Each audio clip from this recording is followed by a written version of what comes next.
So now we're going to have a look at the animatic portion of building up a storyboard. We looked at all of the building blocks for making a storyboard from scratch. Now I'm going to open a project which was done in Storyboard Pro and which we are going to build upon to show you some of the features of from the animatic side, the 3D side, the effects, the sound, as well as the export portion. So I'm going to go back to the welcome screen and open a recent project by going into the recent project list here. And you'll see that the storyboard is now a series of scenes and panels. You'll recognize some of the scenes that we've worked on previously as well, which is this one. And you'll also see that the timeline has got quite a lot of things inside. If I zoom out, it's got a lot of different panels. It's got some sounds, sound clips. It's really quite a complete animatic now. Let's go into the first section, and I want to talk to you about the multi-plane capabilities of Storyboard Pro. I'm going to extend this view a little bit so that we can see better. And you've noticed that it's got a lot of different layers. If I look at the layer list here, you can see it's got a foreground, it's got the racers on a separate layer, it's got the ships over here of the spectators and the environment and the background.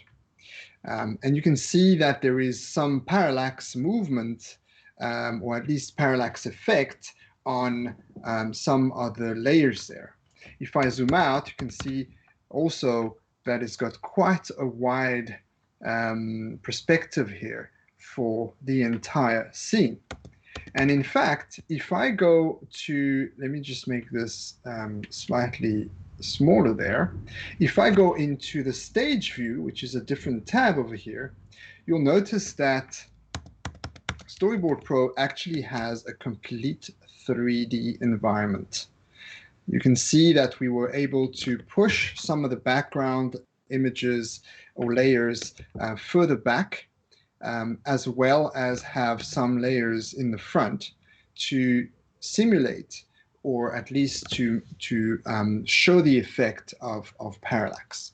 One of the big advantages that we've got here is that we can also use what we call maintain size.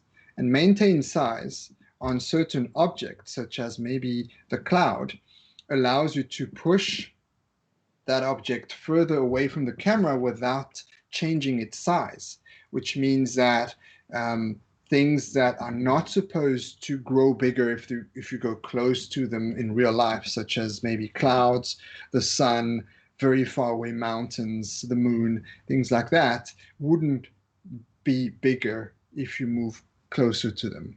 And so with maintain size, you can do that.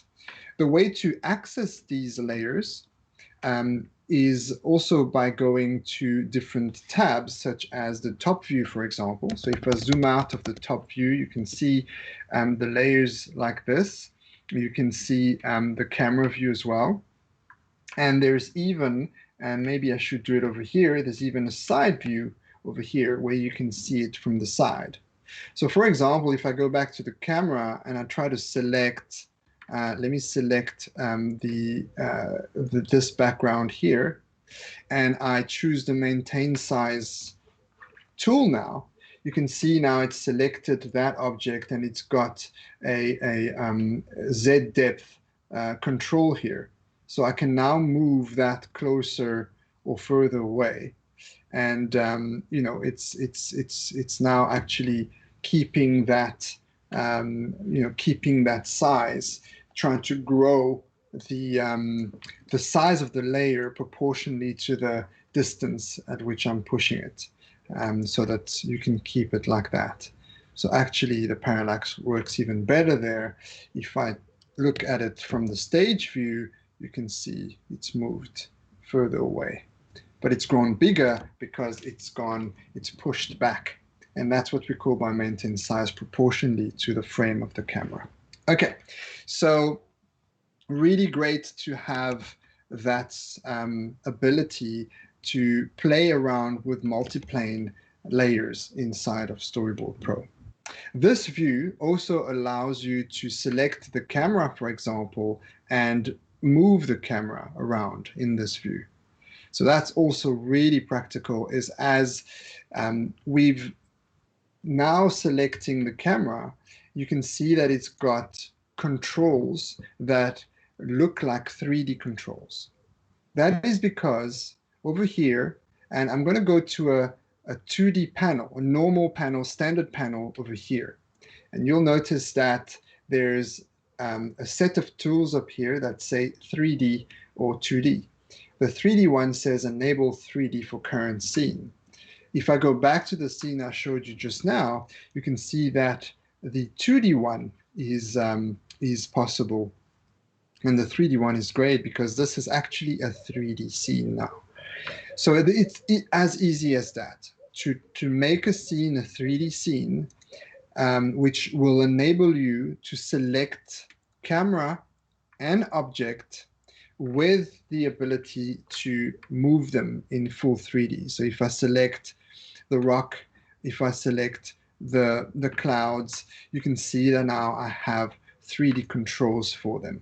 And if I select the camera, I've got 3D controls for the camera. So I can tilt it down, I can rotate it, pan, and I can, of course, animate it in 3D space. So it's really, really powerful to be able to do that simply with a click of a button to make the scene 3D.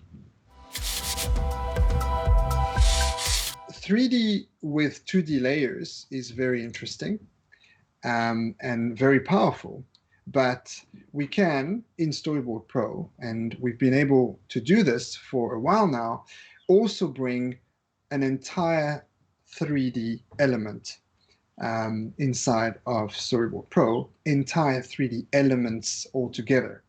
And to illustrate that, let's have a look at this scene over here, which has got, let's just turn off the side view over here, so we don't have too much information on the screen. And I'm going to get closer to the camera. In fact, for this, I'm going to also put a camera mask on, which is over here, which you can activate and deactivate whenever you need to. And that will only allow you to see what the camera sees, which is also very practical. So in here, you'll notice that it's got a complete 3D environment. We've got a 3D tunnel, a 3D path, and 3D objects moving on that path.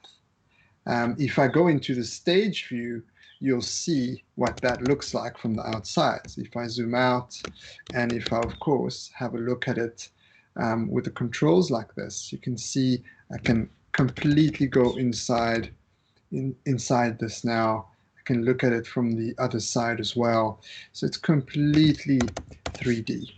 If I go back to the camera view, I can now select any of these objects whenever I want to and animate them. So I can go and move this object on there. I can move it this way. I can rotate it. I can tilt it down. So I can really have all the controls that I would have in the 3D software. There's many tools that we can use to allow us to animate very easily in here. And one of them is, of course, to make sure that, for example, an object, a 3D object, is also snapped to another 3D object or the ground. So for example, here you can see it's got tools in the tool property window that allow us to, for example, snap to a 3D surface. So if I activate that one, you'll see that our you can see how our tool now, our spaceship racer, is actually snapping itself to that 3D surface over here at any time. So it will actually rotate itself to follow the direction of that precise path. What we can also do is also snap to the ground to make sure that that layer is snapped to the ground as well. So there are many ways that you can animate this to make your life a lot easier within this 3D environment. If we have a look at another example over here, I'm going too far, is a little bit closer now. You can see this scene where our racer now is racing on one single branch, and you can see the path, the animation path. So all of the animation paths that you were creating, that we created before for our 2D layers, it's exactly the same with 3D layers. You can still access the different keyframes, you can still move them around, you can still modify the path. You can even still go, if you want to, into the actual keyframe of that. So it's really great. You can go to the keyframe itself. You can go into the function editor for that keyframe, and you can go and modify how the motions are performing. There is also another view that we've got for the 3D function is a tab called 3D graph. Now the 3D graph is really practical for accessing different elements within our 3D models. So you can select the different subnodes of your 3D object using the 3D graph by selecting, for example, the left wheel or the right wheel. And you can also select it by using a shortcut, which is the command key or the control key on your keyboard, and clicking on the object that you would like to select. But the graph view really allows you to see the details. Now, if you had a much more complex object, obviously it would be you would have a lot more to see in the node view over here, in the graph view, with all the different nodes, and you could then go and access these different objects directly in here, as opposed to having to search them into the camera view. So a lot of very nice little features that allow you to manipulate your 3D objects and animate them in your 3D environment directly inside of Storyboard Pro.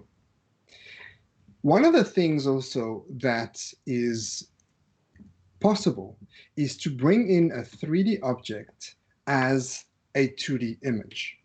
Now, for example, if we go onto the scene here, you'll see that we are now zooming in quite close to the racers, and they are busy racing very fast past, with the camera.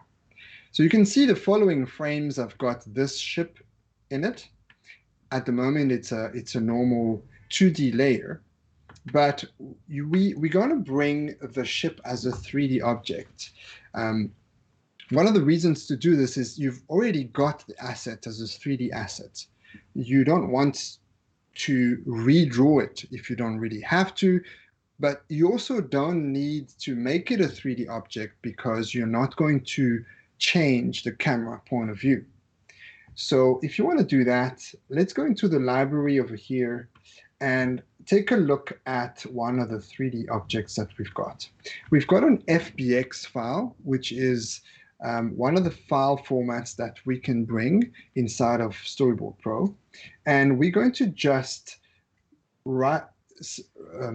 drag and drop it into the scene.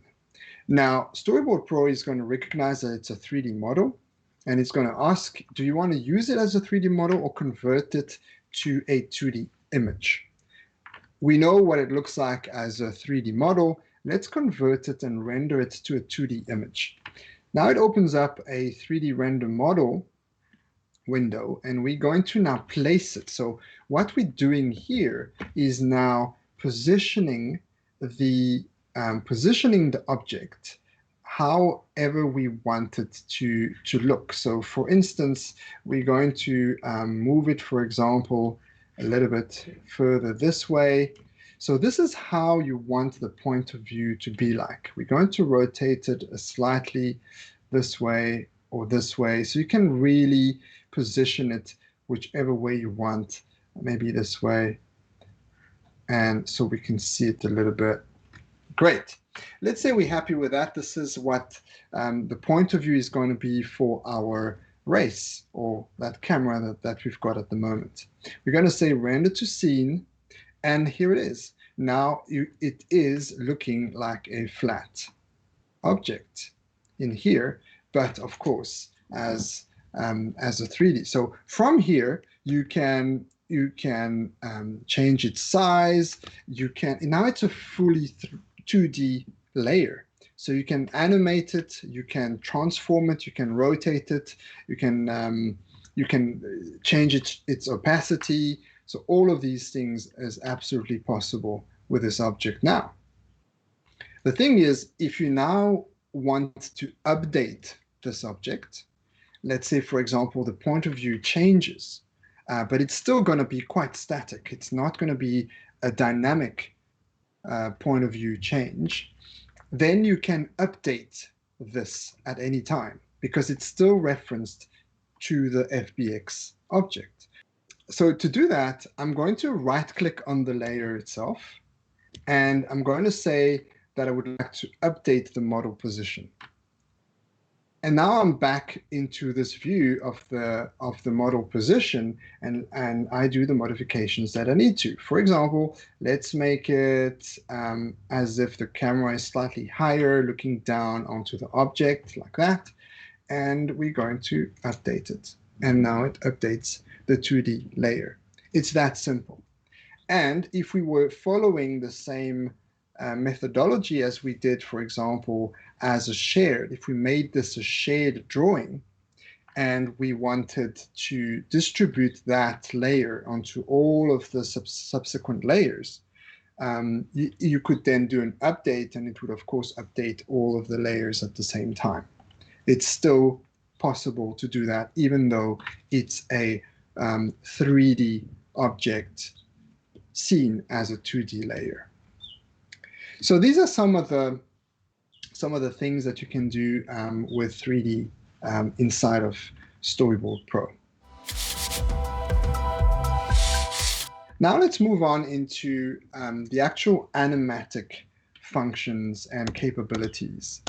As you can see, we've got a full-on editing timeline here, lots of capabilities. Of course, one of the main things that you would want to do inside of a timeline is to change the time of the timing, especially on certain scenes. So for instance, if you wanted to change the timing of the first scene, we've got two different modes. We've got the normal mode and we've got the animatic mode. So I'm going to go into the normal mode first, and that allows you to just change the timing of any panel. And you can see that you can actually ripple all of the other panels as well to follow that change.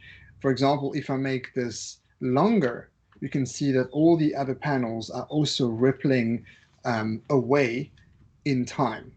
And very interestingly, you can see that the sound clips also ripple with it, because you can, if you want to, make sure that all the sound clips are actually linked to the panels that they are supposed to be linked to. And that's also really, really practical, because then you wouldn't have to resync the panels. Of course, you can stop that from happening, and we're going to talk about that when we talk more about the sound editing.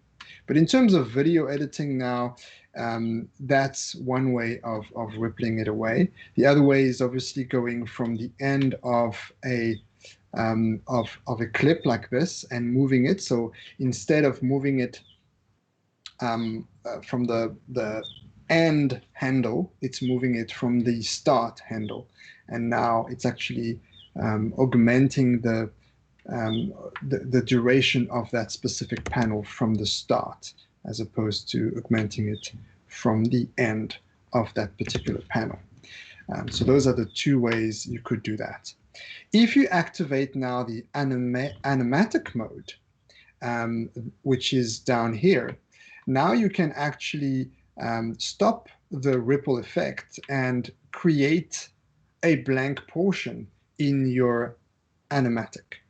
And you can see now we've got a panel, then blank, and then it start again. This would allow you to bring in any panel over here, or maybe even create a new fresh panel over there. So for example, you could place yourself anywhere in that gap and say, start a new scene, and say okay, and it will then ripple the rest away like that. Or you could also place yourself right at the end of this one. So to do that, one of the ways to make sure that we are actually snapping to the end is to activate the snapping, which you can do by right-clicking on the timeline over here and select snapping, or you can do over here by selecting this button, which is the snapping button there. And now you can see that it's properly snapping to the end of each panel or sequence. And now you can, for example, add another panel there or another scene, and it will do that. Add another scene at the default duration of that scene. But you can of course then extend that, and it will come and snap directly to the end or the beginning of the next scene or panel. So it's now a lot more flexible to be manipulating all of the different panels here. If you want to, also you could split the panel at the current frame, make sure that it's split like that, and that would actually just create another panel within the same scene. So now in this scene, instead of being a one panel scene, it's a two panel scene now. So that's also some of the functionalities that we've got. One of the new things within Storyboard Pro 20 is the fact that we can now ripple the markers as well. So you've noticed that I've got quite a bit of markers here in my entire animatic. The markers are these little orange tags over here. And markers are really practical to mark certain scenes. For me, it's marked where I need to go to in order to demonstrate certain scenes here. But obviously, you could use that in your own way. And you could, by double-clicking on the marker itself, you can give it a name. You can give it a color. You can give it notes. So it's really quite practical. But also now, if you activate the ripple, then what will happen is that if I now move, for example, and I take the animatic mode off here, if I now move if I change the timing on my timeline, then the markers that come after that change will ripple with the timeline itself. So it will be kind of like linked to the panel that it's supposed to be on. That is an option because sometimes you want to mark a specific time in the timeline, or you want to be able to mark a specific panel or an area in your storyboard. So it's very useful to be able to also ripple the markers like that. So the next section I'm going to show you is one of the biggest changes that we've got in Storyboard Pro 20, and that is the ability now to use software and hardware playback to enhance the experience of viewing what your storyboard is supposed to look like in the end, because we are going to now start adding some effects to our board. We're going to start adding some blurs. We're going to put some transitions, and we're also going to obviously look at the animatic. Now, if you look at it over here in this view, you'll notice that this is an OpenGL view. So this is not what the final rendering of your scene will look like. There is, depending on your hardware, some staggering. It's an OpenGL view, so it's never going to be super smooth. So now we've got the ability to add a software playback or a hardware playback using the Blackmagic cards. That will enable you to not only see what the final render preview is going to look like once you render the movie, the animatic, but also allow you to see properly with the monitor of your choice. It can be a broadcast monitor, and it can have very high refresh rates and proper color space management and all of that. And you would be able to do that now with the playback view. So the playback preferences are accessed into Storyboard Pro preferences under the playback tab, which is a brand new tab. And you can see here that we've got a playback mode, which says requires relaunch. At the moment, I don't have a hardware device connected to my computer, so the only available choice for me is a software playback. So I'm going to select software playback. I'm going to click OK, and I'm going to have to now restart Storyboard Pro in order for the effect to take place. So I'm going to not save this, and I'm going to reopen my scene. So as you can see now, it's reopened the scene, and something new has appeared at the top of my panel layers over here. Is this green line. That green line indicates that my cache has already been rendered for a certain portion of my animatic. And you can see that further down the line, I've got a red line over here indicating that it's not cached yet. Also, if you activate that preference, you now have access to what we call the playback tab. The playback tab is over here, and this is what you now can move to your broadcast monitor of your choice, or just a slightly better, more calibrated playback monitor of your choice. You could take that playback tab and move it to that monitor. Let's say you have a second or third monitor to do that.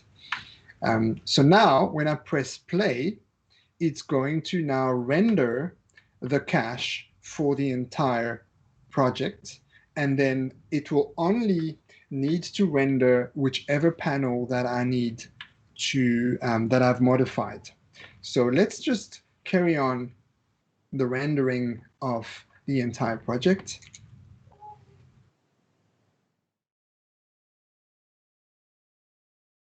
So now that the cache for the entire project is been rendered, you can see that the line above the whole animatic is green. And if I press play, now it's going to play in the camera view, which is the OpenGL view, as well as the playback view as well. So I'm gonna play the first sequence over here so that you can see the difference. Already, I'm hoping that you can see some of difference in terms of the quality, the image quality, but especially in terms of how smooth the animation is. You should be able to see that the OpenGL view is quite staggered, whereas the other view is actually pretty smooth.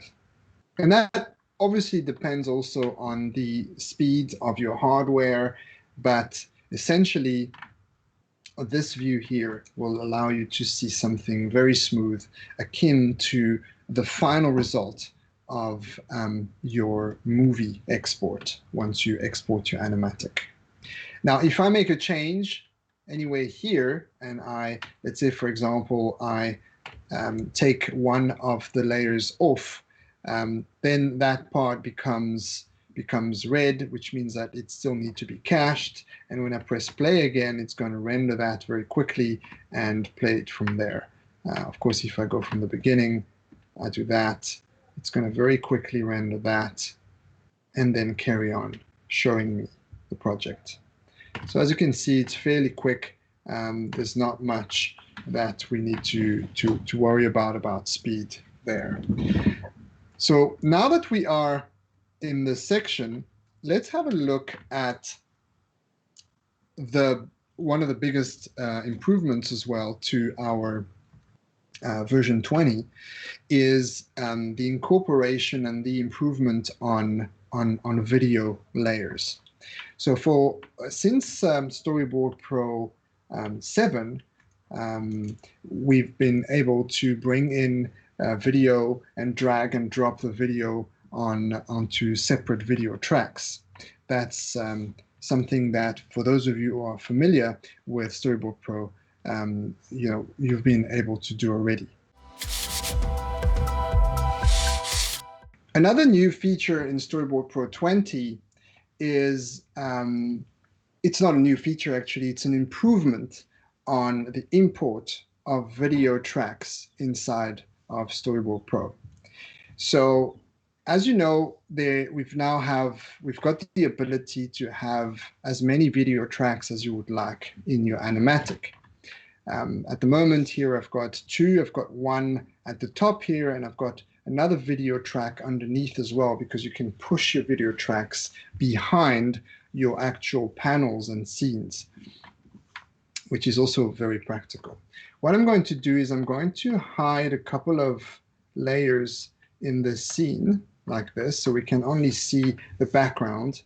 And I'm going to bring in a video into this video track. There's a few ways I can do that. I can go File, Import Video or Image as clips, or I can go into the library and drag and drop it directly from the library. But I can also do it from my Explorer or my Finder if I want to, by just drag and dropping the actual video file directly onto my scene here. So here it is. I'm going to place it from the beginning as well. And one thing that you've probably seeing here is that this video actually has transparency.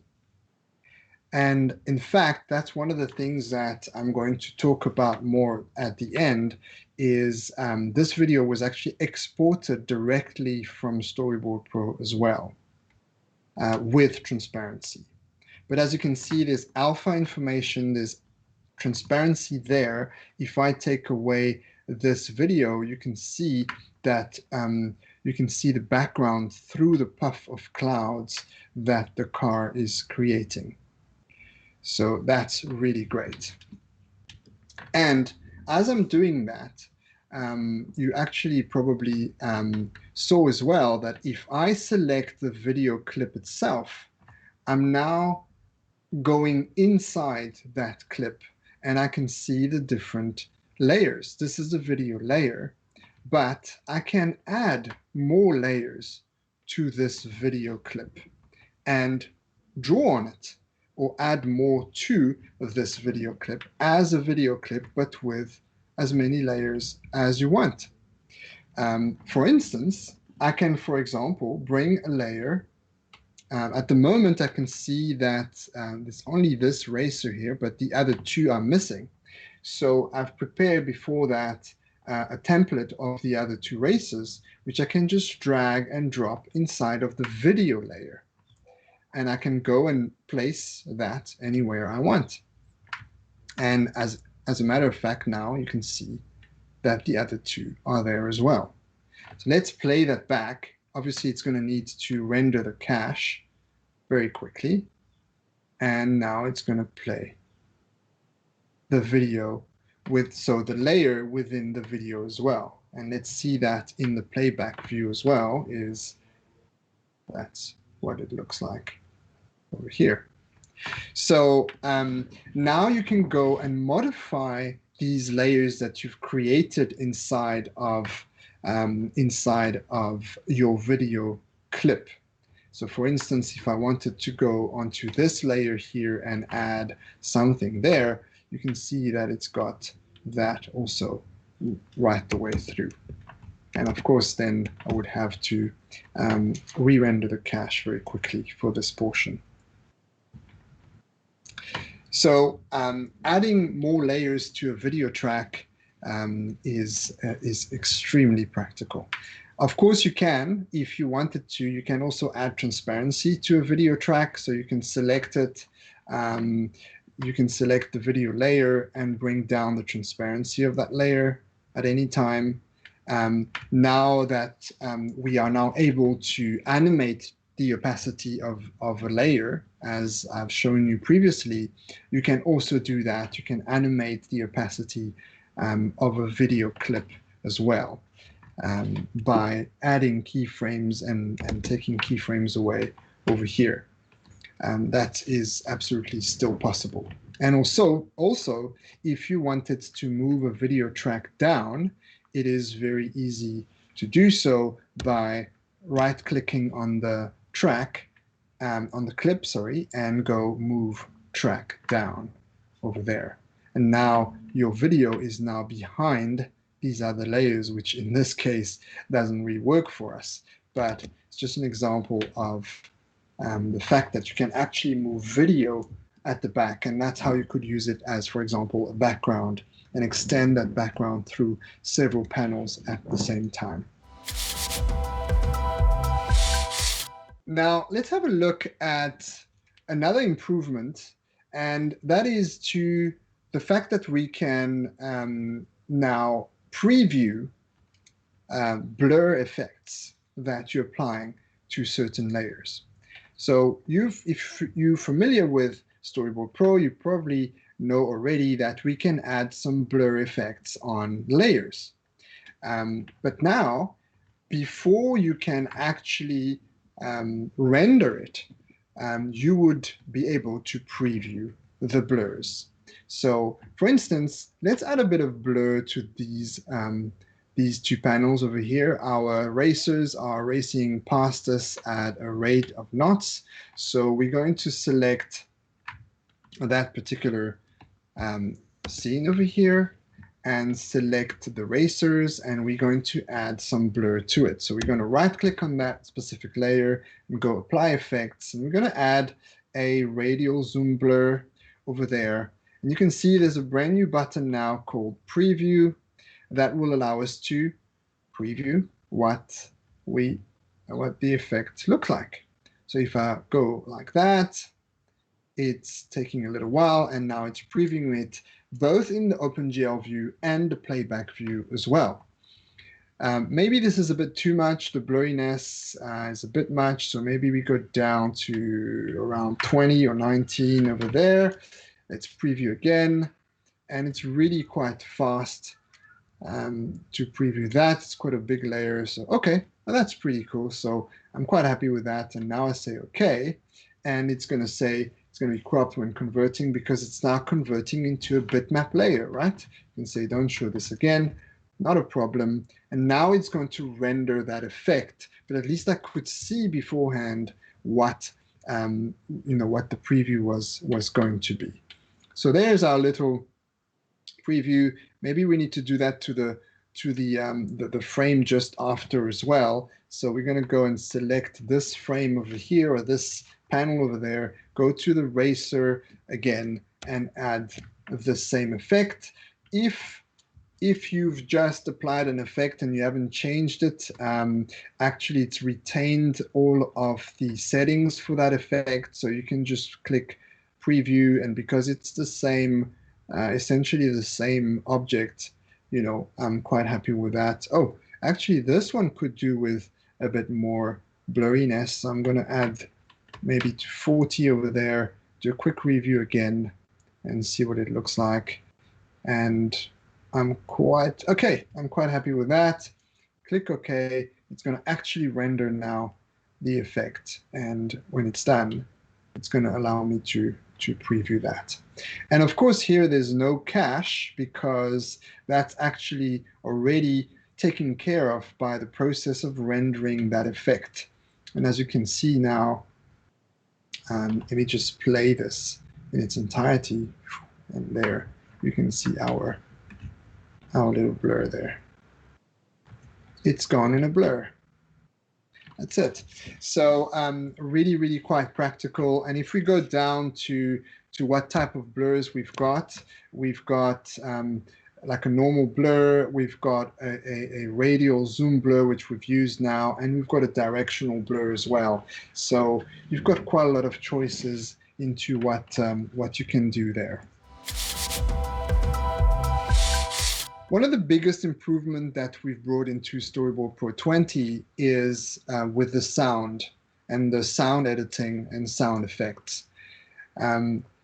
Before I go into what's new, I needed to show you, of course, that sound editing has been possible in Storyboard Pro for a while. At the bottom of the video clips and tracks, you have now a whole lot of soundtracks. You can see that we brought in quite a lot of different clips. All of these clips can be separated clips or brought all at once. There's a few features of editing the sound which has been there for a while. So for instance, first of all, you can play the sound itself. So I just need to activate the sound button over here, and it's going to play through my speakers. Waller emerged from the jungle and approached the hydrodynamic portion of the race. What's this? No. So yeah, as you can see, there's a lot of different things here happening at the same time. Within these tracks, there's a couple of things that you can do. You can change the gain of a particular track by directly accessing the volume line on that specific clip. You can, if you want to, select several clips at the same time, let's say all of these three, and change the gain of all of them at the same time. So you can go audio gain, and it's going to set the gain either to specific decibel or to adjust the gain by a specific decibel. So for example, we want to increase it by 1 dB. We can go OK, and it's now increased that on all three of these tracks at the same time, or clips at the same time. If you wanted to animate the sound volume, that's also totally possible. You could, on this volume line here, you could actually create keyframes that you can then modify by bringing up or down like that. So you can do a little mix at any point if you wanted to, a fade in or a fade out with your sound. Of course, you can activate to see the sound wave over here, or you can take that off over there. Sound waves, volume, and sound clip names can be activated or deactivated within these separate tracks. What you can also do is to cut a clip at a certain place. Let's say, for example, here we've got a dip in the clip there, in the volume, which means that there's probably a pause. By the way, you can activate scrubbing as well. So you can right click on here and say audio scrubbing. So as you can see, now we can identify there is a gap, there's a pause in the volume over here. So maybe you want to actually separate and cut this clip into two so that you can maybe put this first portion of the clip onto a separate track if you wanted to. It's very easy. Right click on there and say split clip at current frame, and now it's a separate clip as well that you can move around. As you're busy editing your sound clips, there is also a very important factor is the factor of syncing, and this is something we touched on a little bit earlier, is syncing a particular track or clip, sound clip, on a particular panel. So for instance, over here, let's have a look here. You can see this space racer passing through is quite specific over there. So we can play it. And you can see this particular one could actually be precisely happening at this time. So what we need to do now is make sure that that clip is, even if we extend the previous panel, that clip is always synchronized with this particular panel. Now, by default, Storyboard Pro will synchronize it with the panel that is underneath from the start of that panel. But for instance, if the panel doesn't start at the beginning of the scene, then it's not necessarily going to attach it. So for example, this orange panel now is going to be synchronized with this orange clip. If I extend over here, you'll see that it will move wherever. But if I extend after the beginning of this panel, of this clip here, let's say from here, then it's not necessarily going to move it. But that could be a problem because actually my sound only starts later. So, I would like it to be linked to this specific panel, not this one over here. So, and that's now possible by being on the panel that you want it to be linked to, right-clicking on the clip itself and say, link clip to panel. And you can link several clips at the same time. So now you'll notice that this clip is linked and synchronized with this panel as opposed to this one, which is the beginning of the clip. So if I extend this panel here, for example, you'll see that now my clip is moving, shifting back because it's synced with this particular panel over here. So that's a way of linking a particular or several clips to a precise panel. Right, let's do some sound editing. So let's bring in some sound effects. For instance, let's just take the scrubbing off for a moment so that we can get our bearings. So we're going to look at maybe adding some sound to a particular area over here. So now the monster is coming out of the cave there, and at the moment we can hear something like this. Looks like they've awakened. But there needs to be a little bit more happening here. So I'm going to go into the library and I can bring sounds directly, MP3s, waves, or any other format from the library and drag and drop it in here. Or I can also go into File, Import, Sound Clips. Of course, I need to be on the soundtracks to be able to do that. And you can see now that I can import sound clips there. Importantly, by the way, while I'm here, is you can see that we've also got record sound.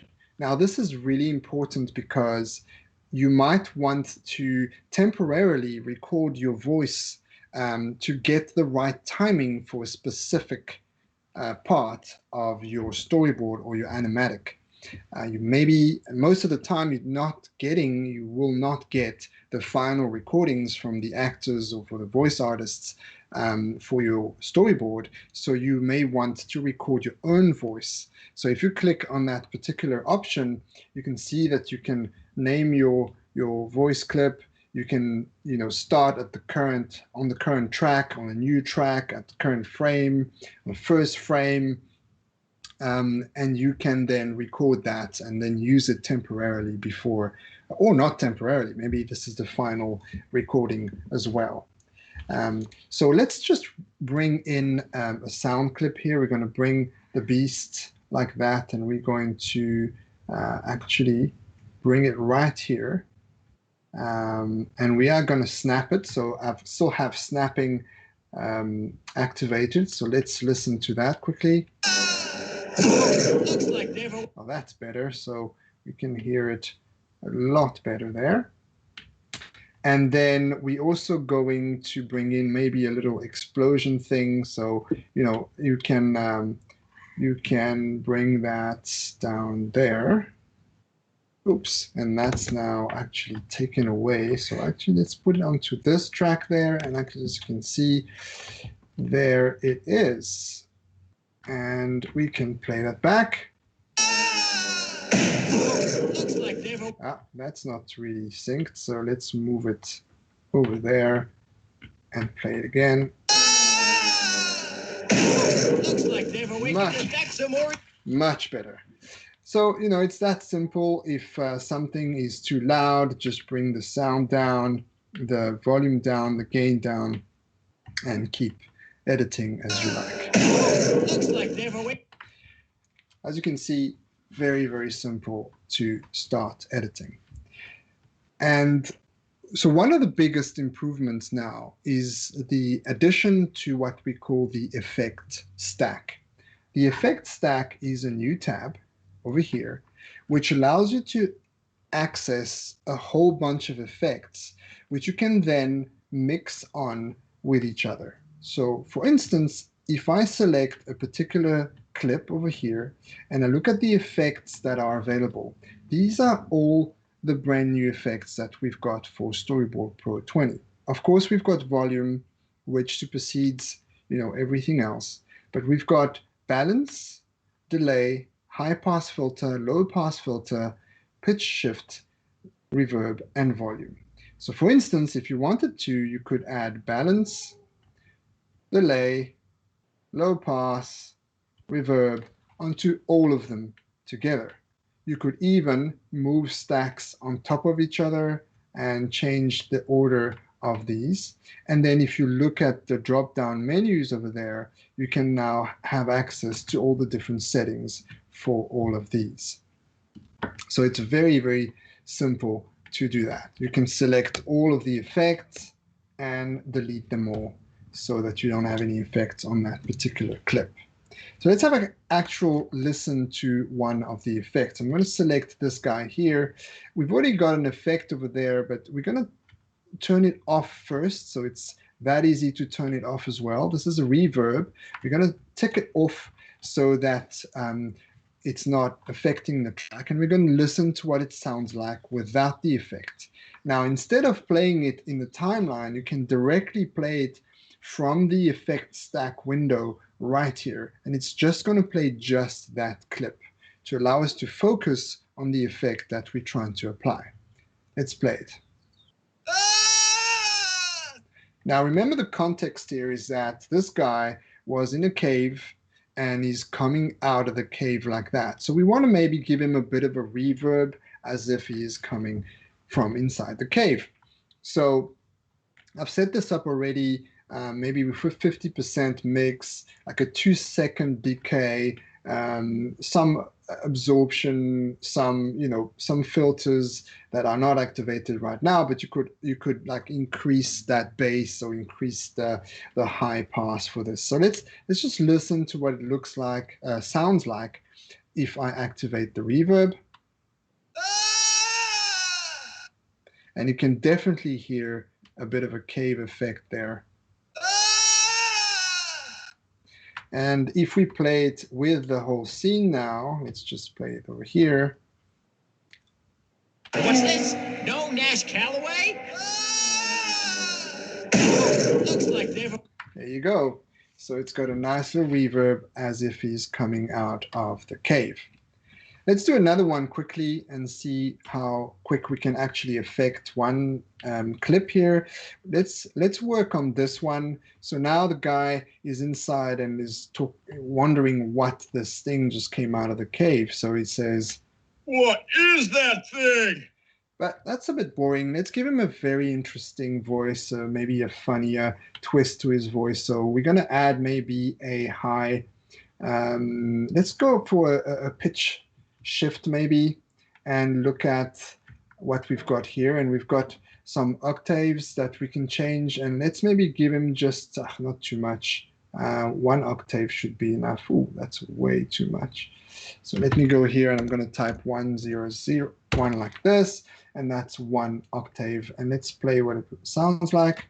What is that thing? Perfect. That is funny enough. So let's just play that for a bit. Nash, what did you do? What is that thing? Just drive. We'll lose it. Perfect. So as you can see, that's how easy it is to add sound effects with the effect stack. And if you don't like what you've got, instead of deleting the effect, you can simply just tick it off so that it's still there, and maybe the director or someone else can still have a look at the options that you may have. Another new effect that we've got for Storyboard Pro 20 is the fact that you can now change the speed of a clip. So for example, with this particular dialogue over here, if we play that. Nash, what did you do? There's quite a big gap between the Nash and the what did you do, and maybe she's talking a bit slowly, and she's like interfering with what the other guy is saying there. Nash, what did you do? What is that? So it's a bit close. So maybe we want her to speak a bit faster, but we don't want to re-record. So we're going to right-click on the clip itself and just go to speed duration. And as you can see, it brings up a window that allows you to change the speed by a percentage or by duration. If you know what duration you want exactly, if you want it just exactly 1 second, you can. And then you can also preserve the audio pitch, which we're going to do because we're going to accelerate. We don't want it to sound like the other guy. And we don't want to ripple edit, which will then bring everything that is afterwards also further before. So we don't want to do that. We're going to increase the speed to 150%.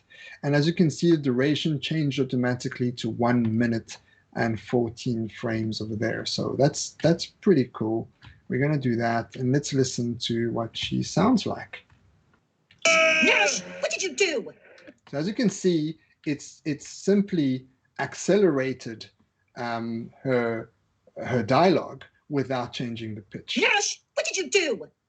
Which is maybe a bit fast in this case here, but it gives you the idea. Nash, what did you do? What is that thing?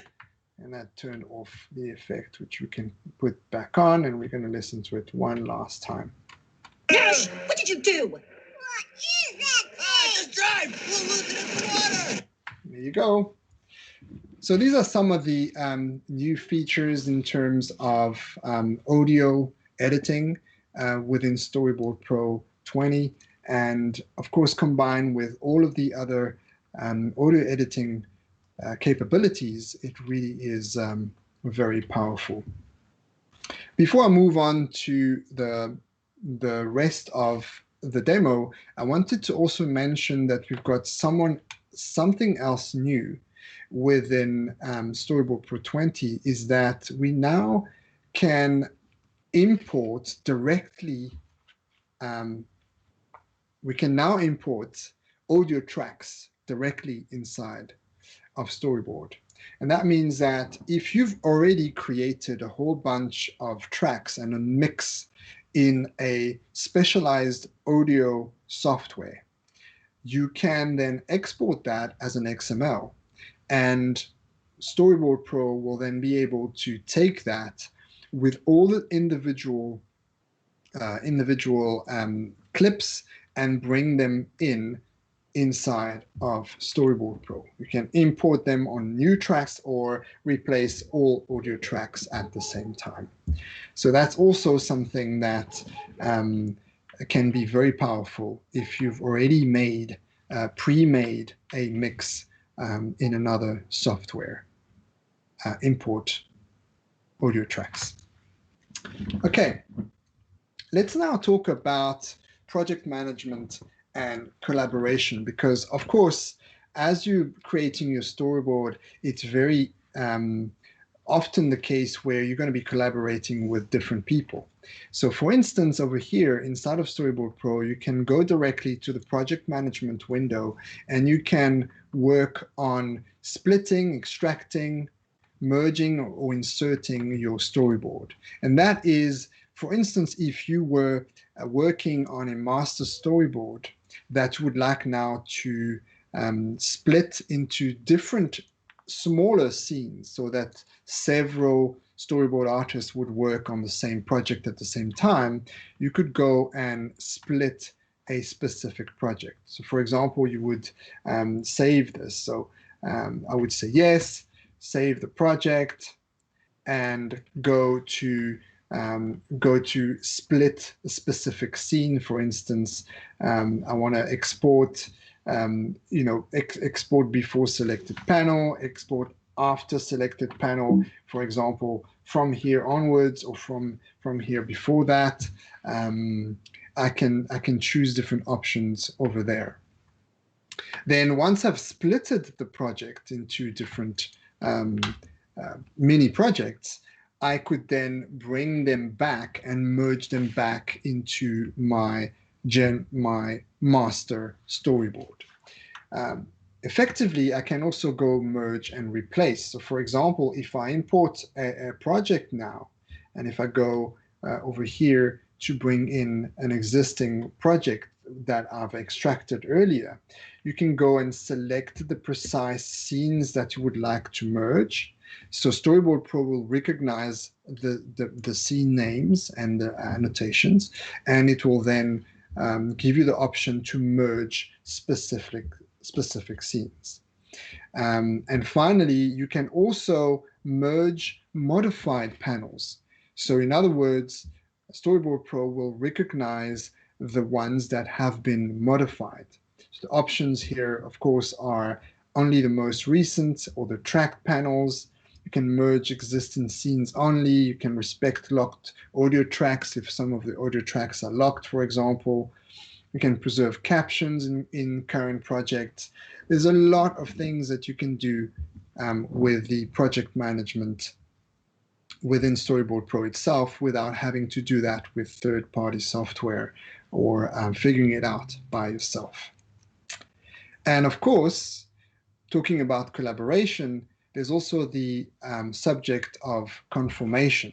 Now, extracting or exporting a project for conformation is very important if you're now going to be, for instance, taking your animatic and maybe exporting it to go and edit it into an online editing platform, such as Premiere, Avid, or Final Cut Pro. You can go and export either your entire project or selected scenes within your project, and you can choose your different formats. So either XML or AAF, and within the render options, you can now also export your video tracks, which is a new feature in Storyboard Pro 20. You can actually export the video tracks themselves.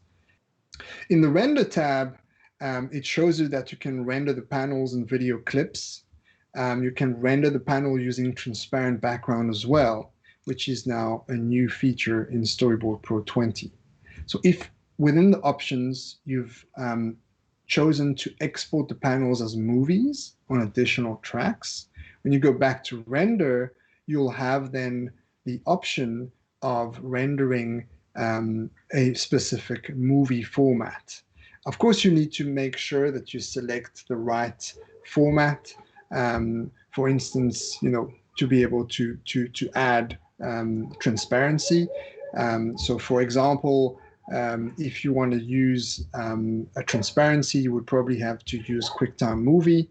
And then within the video configuration, you have a lot more codecs, which are now also more available, depending on which platform you use, whether it's Apple or Windows.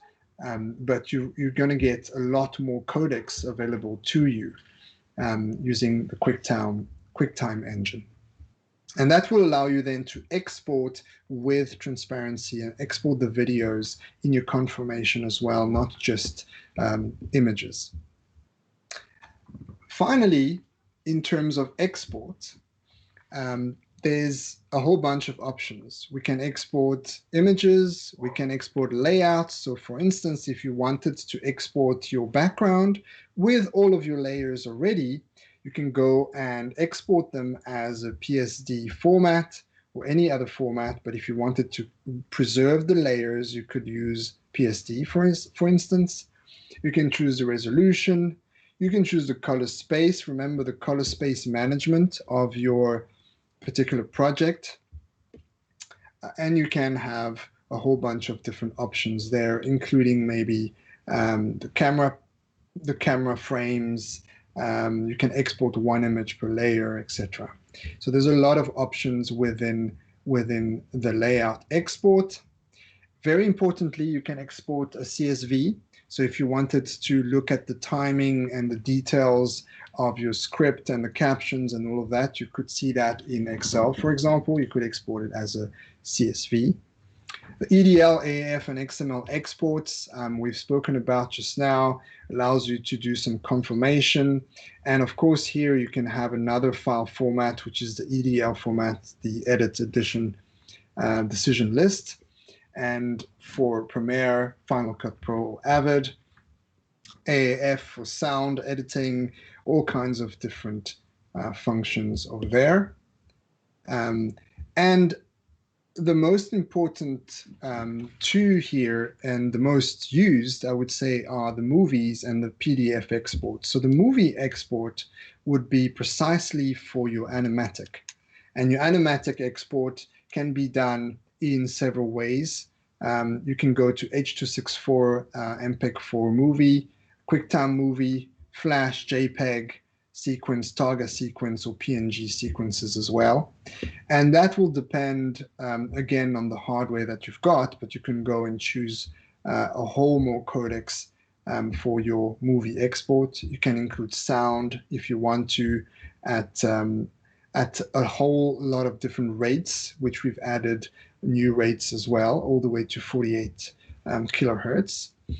And you can also export with a specific color space if you're managing your color space very precisely. You can include the time codes, you can include the camera grids, and you can include the captions as well if you've got captions. So let's have a look at what it would look like, for example, when I export the animatic. So here's the animatic very quickly. It's leg 2 of the race as the racers head from the canyons into the maze trunk forest. So as you can see, it's got everything. It's got the 3D. It's in full resolution. It's got the blur over here. It's got the transitions. It's got the sound mixed all together. Really nice little animatic there for my storyboard. And the other export function that we need to look at is the PDF export, which is very important if you want to print or if you want to share your storyboard in a printable format. We've got a lot of presets available, 3-panel, vertical, horizontal, full page. This is all customizable. So if you want to start with a 3-panel horizontal, for example, you could double click on one of the presets and go and modify anything that you would like. Maybe add more panels, a panel header. There's a lot of different options that you've got in here. So you can go and save your presets for your own company, for the style of project that you've got, and then you can go and export that whenever you need to. And for instance, we've got an example here of what it would look like of this particular storyboard. So you can see it's got, let's say, the camera movement here in and out. This is one option of viewing it. It's got the panel duration. It's got the caption. And this is another option of showing the camera. And this actually shows you the movement in and out that way. So all of this can be, and you can see the 3Ds there. You can see the different configurations of the panels, again, like that. And all of that is customizable to what you would like to do. We've also got a, for our Japanese clients or working with Japanese studios, we've also got a vertical Japanese format, which allows you to obviously format it in the way that the Japanese studios would expect it to receive. So that is also absolutely possible. Finally, it is also important to note that we can export to Harmony. Now, the ability to export to Toon Boom Harmony is further integration between the two softwares in that when you're doing your storyboard, generally you would divide your production into the different scenes that you would have set up in Storyboard Pro. For instance, you would have set up timing of the different scenes, you would have added a camera move, you would have added a dialogue, and you can now create directly from here, you can create your Harmony scenes that will allow you to start your animation straight away. There's a lot of different options in that you can export of a specific format, whether it's at the standalone format or the Harmony server database format, if you're using the server database format, different versions of Harmony, the resolution, you can generate one scene per scene or per selection if you want specific selections. And then you've got the choice of rendering either just the animatic or actual original scene, which will then nest, you can nest the panels in symbols, you can apply transformation on the drawings, add the camera references. Again, you can add sound, certain things if you're using the rendering animatic option, and you can also specifically custom write the node parameters within Harmony once it gets on that side. So there's a lot of power there, a lot of options that you can do to integrate Storyboard Pro with Harmony.